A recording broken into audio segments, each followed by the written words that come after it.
Hi பிரைஸர். நீங்கள் இயேசு கிறிஸ்துவை பற்றி தெரிஞ்சவங்களோ இல்லை தெரியாதவங்களோ இந்த வீடியோ உங்களுக்கு தான். ஆண்டவர் என்ன சொல்கிறாரு அப்படின்னா, எசேக்கியேல் தீர்க்கதரிசிட்ட ஒரு துன்மார்க்கனும் இல்லை நீதிமானும், ஸோ ஒரு பாவம் செய்கிறவனும் இல்லை ஆண்டவரை நம்பி பாவம் செய்கிறவனா கூட இருக்கட்டும், அவங்க ரெண்டு பேரையுமே நீ எச்சரிக்கணும் அப்படின்னு சொல்கிறாரு. ஸோ நான் அதனால தான் அவங்ககிட்ட நான் சொல்ல வரேன்.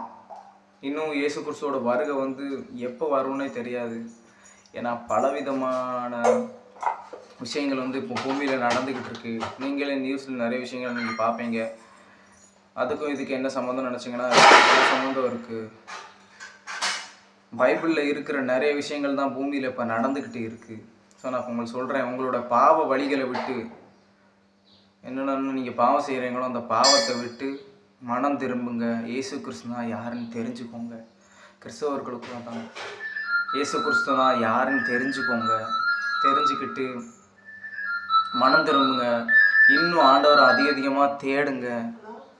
பரிசுத்தமாக இருக்கிறதுக்கு நீங்கள் ட்ரை பண்ணுங்கன்னு அதிகமாக. எல்லாராலையும் அப்படி இருக்க முடியாது. இருந்தாலும் நீங்கள் இன்னும் அதிகமாக பரிசுத்தமாக இருக்க ட்ரை பண்ணுங்கள். இன்னும் இயேசு கிறிஸ்து அறியாதவங்க சீக்கிரமாக அறிஞ்சுக்கோங்க. அவர் யாருன்னு தெரிஞ்சுக்கோங்க. இல்லைனா நீங்கள் பின்னாடி ரொம்ப ஃபீல் பண்ணுவீங்க. கிறிஸ்தவர்களை நம்பினவங்களுக்கு நான் சொல்கிறேன், ஆண்டவரை நம்பி இருக்கிறவங்களுக்கும் நான் அதிகமாக சொல்கிறேன், இயேசு கிறிஸ்துவை இன்னும் அதிகமாக தேடுங்க. அவரை விட்டு விலகாதீங்க. எப்போதுமே அவருக்கு இன்னும் பரிசுத்தமாக எப்படி வாழ, ஆண்டவர் வருகையில் நம்ம அவரோட எடுத்துக்கொள்ளப்படுறதுக்கு என்ன செய்யணும் அப்படின்ற விஷயத்த அதிகமாக முயற்சி பண்ணுங்கள்.